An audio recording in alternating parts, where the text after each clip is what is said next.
목요일 이슈 인터뷰 시작하겠습니다. 최재성 전 청와대 정무수석 나와 계십니다. 안녕하십니까, 의원님. 안녕하세요. 자, 이낙연 전 대표 얘기부터 먼저 해야 될 것 같습니다. 신당 창당을 공식화했습니다. 새해에 하겠다고 했는데요. 어떻게 보셨는지요? 우선 뭐 예고된 일이었으니까요. 지난번에도 될 것 같다고 말씀하셨습니다. 그래서 우선은 파괴력 자체를 어떻게 볼 것이냐의 문제가 있는데 일단은 이제 의석수로 보는 방법이 있고 그다음에 하나는 민주당 입장에서 과연 지지율을 득표율을 잠식하는 그런 요인으로 작동을 얼마나 할 것이냐 이 두 가지 점이 있는데요. 의석수의 문제는 그거는 이낙연 대표께서 뭐 어떤 희망을 갖고 계시든 간에 그것은 현실적으로 의미 있는 의석을 확보하기는 어려울 것이다. 그러나 민주당의 득표율을 잠식하는 그런 효과는 일정 정도 있을 것이다. 이렇게 보고 있습니다. 그 부분이죠. 이 지금 여권에서는 이낙연 신당이 된다면 야권의 표가 이제 분열되기 때문에 여권한테 호재로 작동할 수 있다. 이렇게 보시는 거군요. 그렇습니다. 호남 표가 나눠질 수 있다. 이렇게 볼 수도 있나요? 저는 이제 뭐 포함해서인데요. 가령 2016년도죠. 문재인 대표 당시에 뭐 안철수, 김한길 대표 등 한 20명 안팎의 의원들이 탈당을 해서 국민의당이죠. 국민의당 만들어서 호남을 석권했거든요. 그때하고는 뭐 상황이 확연히 다릅니다. 그때는 호남에서 민주당 지지율이 40%에 못 미칠 때였고 그리고 일정 정도 뭐라 그럴까요? 대권 주자로 분류되는 안철수. 분들도 있었고 그래서 호남 석권이 이제 가능했는데 지금은 민주당 지지율이 호남 지역에서 70% 육박하거든요. 그래서 이제 그런 의미 있는 틈새는 없는데 그래도 이제 지지율 잠식이라는 차원에서 그래서 의석수에는 그래서 호남은 일정 정도 지지율 잠식을 크지는 않지만 있다 하더라도 의석수에는 영향을 못 주는 거죠. 그러나 이제 수도권이라든가 접전 지역이라든가 이런 데에는 영향을 줄 수 있는 그런 우려가 있죠. 같이 참가할 멤버들도 좀 중요한데 특히 원칙과 상식 그 연말까지 뭔가 의미 있는 변화가 없다면 어떻게 이낙연 전 대표가 손잡을 가능성도 있는 건가요? 저는 그렇지는 않다고 봅니다. 그래서 당장은 특히 현역 의원의 경우 민주당에서 탈당해서 이낙연 신당에 합류할 가능성이 있는 의원들은 안 보이거든요. 그런데 민주당은 하위 20% 평가가 있잖아요. 그렇죠. 그리고 거기에 페널티를 강화했거든요. 그래서 논란이 있었어요. 총선을 앞두고 소위 말해서 경선 규칙을 변경하면 어떡하느냐 이런 이제 비판도 있었는데요. 아무튼 하위 20%에 해당하는 의원들이 경선에 이제 페널티가 강화됐단 말이에요. 자기 득표율의 이제 20에서 30%를 절반은 이제 페널티를 받게 돼 있는데 사실 비명계 의원이 하위 20%에 걸릴 가능성이 좀 있어요. 뭐 그럴 수 있겠죠.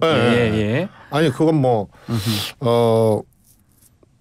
누구라고 얘기를 특정할 수는 당연히 없죠. 그러나 그럴 가능성이 있기 때문에 그럴 경우에 경선을 포기하고 합류할 가능성이 있기는 하다. 국민의힘 같으면 이제 하위 20%가 컷오프를 하지만 민주당은 그건 아니기 때문에 일단은 경선 가능성까지 계속 보고 있을 거니까 당장 합류할 가능성은 없다 이렇게 보시는 거군요. 그런데 그때 이제 하위 20%로 통과받았을 때 해당 의원이 소위 이제 아주 강력한 반명계 의원이라면 생각을 좀 달리할 수도 있지 않겠나. 그러나 그 폭이 크지는 않다.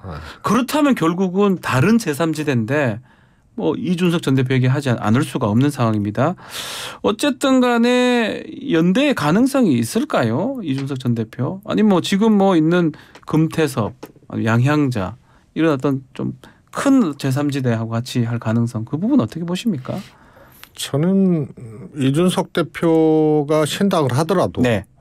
이낙연 대표하고 손을 잡고 신당을 함께한다 이런 것은 이준석 대표 입장에서는 큰 필요성이 없어요. 아 이준석 대표는 예. 그것은 뭐 아주 간단하게는 이준석 대표는 신당을 안 하겠다는 얘기거든요. 다만 대통령이 변하고 당이 변하는 것을 이제 전제를 한 거란 말이에요. 그것은 거꾸로 얘기하면 내가 국민의힘에서 역할을 할 수 있는 이런 이제 환경들이 만들어지지 않으면은 불가피하게 신당을 하는 것이다. 이런 거거든요. 예. 그래서 신당을 하더라도 결국은 그런 하기 싫은데 하여튼 변화가 없으면 하겠다. 이런 얘기거든요. 예. 그러면 그거는 국민의힘에 다시 돌아오거나 이런 것을 염두에 둔 거예요. 그래서 이준석 대표는 나름 이제 큰 꿈이 있기 때문에 예. 이 보수의 본산이라고 할 수 있는 국민의힘을 떠나서 다른 것을 도모하기는 어렵거든요. 또 예전에 또 해본 경험도 있었잖아요. 그렇습니다. 예. 그래서 본인은 지금도 우리 당이라는 표현을 쓰고 또 국민의힘이 이기기 위해서 네. 뭐 이래서 국민의힘을 전제로 지금 모든 것을 생각하고 얘기를 하고 있거든요. 그래서 네. 돌아와야 되는데 네. 불가피하게 본인 생각으로는 신당을 하더라도 첫 번째는 본인이 살아야 되고 그다음에 살아도 대구에서 살아야 그렇죠. 나중에 가능한 거니까 다시 돌아오는 것이. 그런데 이낙연 대표하고 신당을 하게 돼서 이것이 모호해지면 이준석 대표는 신당 그 자체가 목표가 아니기 때문에 그렇죠. 연대할 가능성은 제가 보기에는 이준석 대표 입장에서는 없다고 봅니다. 없다고 봅니까? 예. 이낙연 전 대표랑 이준석 전 대표 차이가 좀 나는 것 같은데 자 지금 또 삼총리 얘기는 하고 있는데 어땠습니까? 정세균 총리 아니면 뭐 김부겸 전 총리 어떤 이재명 대표가 지금 회동을 한다고 하거든요. 이런 어떤 이낙연 전 총리 신당 창당하고도 관련성이 있다고 봐야 됩니까? 뭐 아무래도 상황적으로는 네. 뭐 관련이 있다고 봐야죠. 그거는 이제 신당 그거는 조금 이제 디테일한 문제고. 네. 그리고 세 분이 성도 다르고 결도 다르고 생각도 달라요. 네. 그래서 세 분이 뭐 함께 뭐 신당을 모색하고 이런 것은 불가능한 일이고요. 네. 그런데 이재명 대표 입장에서는 이제 오히려 총선을 앞두고 통합이라는 말로 네. 회동 추진이 설명될 수 있을 거라고 봅니다. 자, 지금이라도 이른바 명락회동 가능성은 없을까요? 저는 없다고 보고요. 있다면 네.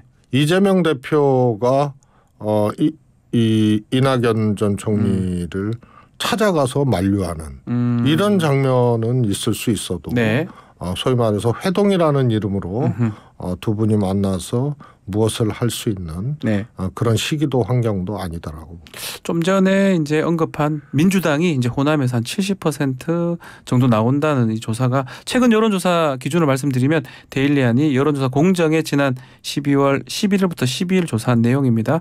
자세한 내용 중앙 여론조사 심의 홈페이지 참조하면 되는데 이게 무선 100% 조사고요. 민주당이 호남에서 67.3% 나온다라고 이렇게 여론조사 결과가 발표가 났던 내용입니다. 참고하시면 될 것 같고요. 하나 더 짚어보는 게 문재인 대통령이 500만 원 특별 당비를 냈다고 합니다. 민주당 경남도당에. 이거에도 또 의미를 또 부여하는 경우가 있더라고요. 그래도 이낙연 전 대표가 민주당 이세 되는 거 아니냐 이런 의미 부여의 특별 당비다. 라고 해석을 하던데 수석님께서는 어떻게 보십니까? 뭐 이낙연 대표가 예. 소위 말해서 신당 추진을 한다는 네. 그런 얘기가 나왔을 때 네, 그때 돈을 내셨거든요. 문재인 아니 그 전에 네. 이제 문재인 대통령도 네. 용인을 한 것이다. 뭐 이런 뭐 얘기도 뭐 막 나왔었어요. 예. 그래서 그러면 이거는 지금 거꾸로 된 얘기거든요. 그래서 그거는 그냥 당비를 내신 걸로 그냥 당비를 내는 액면 그대로 그냥 액면 이렇게 그대로. 봐주시는 것이 네. 좋을 것 같습니다. 자, 만약에 뭐 그러나 문재인 대통령도 뭐 제 생각입니다만은 네. 민주당을 나가서 정치적 모색을 하고 이런 것에 대해서 문재인 대통령도 옳다 그렇게 해라 이렇게 생각하실 리가 없죠. 아하, 왜냐 당비 낸 거하고는 네, 무관하게 다르게 그러니까 신당에 대해서 뭐 긍정적이진 않을 것이다 이렇게. 그건 당연하죠. 표가 잠식되고 민주당이 안 좋아질 수 있으니까 이선 민주당에서 특히 이낙연 대표는 김대중 대통령의 이름으로 네. 또 노무현 대통령의 이름으로 또 문재인 대통령의 이름으로 정치를 하고 네. 함께 했던 분 아닙니까? 그런데 민주당을 나간다. 이 자체가 바람직하지 않다. 이거는 거의 상식에 해당하는 문제죠. 예를 들어서 아까 뭐 세 분 총리 중에 네. 정세균 김부겸 총리 얘기를 하셨지만 예를 들어서 지금 민주당을 걱정하고 네. 혹은 또 이재명 대표가 조금 더 총선을 치르는데 잘 했으면 하는 그런 생각들이 왜 없겠습니까? 그러나 그것과 신당을 만들고 탈당하고 신당 만드는 문제하고는 확실히 선을 긋고 네. 생각이 다른 분들이거든요. 문재인 대통령께서는 그게 더 강했으면 강했지 네. 뭐 그 두 분에 못 미치지는 않죠. 자, 민주당에도 지금 내에서는 총선 불출마 선언이 이어지고 있어요. 이탄희 의원은 또 병리평 회기 반대로 불출마 선언했고 홍성국 이게 세종 그쪽인데 홍성국 의원도 불출마 선언을 했습니다. 어떻게 보십니까? 이렇게 초선들이 이제 민주당 내에서 어떻게 현실 정치에 막혀서 이렇게 불출마 선언하는 모습들. 저는 뭐 초선이라서 뭐 현실 정치에 막혀서 불출마 선언이다 이렇게 보고 싶지는 않고요. 네. 홍성국 의원님은 뭐 4년 전에 네. 민주당에서 영입해서 출마한 케이스인데 그때도 상당히 영입하는데 굉장히 좀 애를 먹었어요. 설득도 많이 하고. 그때 하셨겠네요. 그렇습니다. 그래서 수석님께서 하셨겠네요. 예. 이제 현실 정치에 직접 뛰어드는 것에 대해서 굉장히 그때도 이 많은 고민을 하고 네. 그랬었는데요. 어렵게 설득해서 모셔왔는데요. 뭐 충분한 역할을 하셨고 그리고 또 정치를 계속하는 거에 대해서 스스로가 이제 강한 의지를 갖지 않는 그런 경우이기 때문에 좀 달리 봐야 된다. 예, 좀 달리 봐야 되고요. 네. 이탄희 의원의 경우에도 제가 보기에는 두 가지가 같이 있었던 거기도 이제 영입 케이스거든요. 그렇죠. 네. 그래서 일단 이제 사법부에서 네. 소위 말해서 이제 인권회라든가 이런 데서 이제 활동을 하면서 사법개혁에 대해서 굉장히 노력을 해왔던 분입니다. 네. 그래서 현실 정치에 대한 지향도 그렇게 이제 크지 않았던 분인데 하여튼 이제 어렵게 또 영입을 했던 분이고 그래서 다만 이탄희 의원이 남긴 병리평 회기는 안 된다라는 이런 얘기는 이제 민주당의 숙제로 그렇게 이제 던져진 거죠. 그건 강한 소신인 것 같습니다. 소신이다. 지금 167명 의원 중에 불출마 선언한 분이 박병석 의원, 우상호 의원, 오영환 의원, 뭐 강민정 의원. 근데 이제 보면 이른바 친명 주류들은 안 보이거든요. 예. 그게 조금 좀 다른 것 같기도 하고 국민의힘하고. 그렇습니다. 민주당은 사실은 자기 헌신, 네. 희생 이런 걸로 국민들에게 우리 이렇게 절박하게 스스로 내던지고 네. 이렇게 하고 있다. 그러니까 잘할 테니까 표를 달라. 이게 아주 전통적이고 기본적인 민주당의 총선에 임하는 이제 방식 중에 하나였어요. 예. 근데 그게 안 보인다는 게 매우 아쉽죠. 네.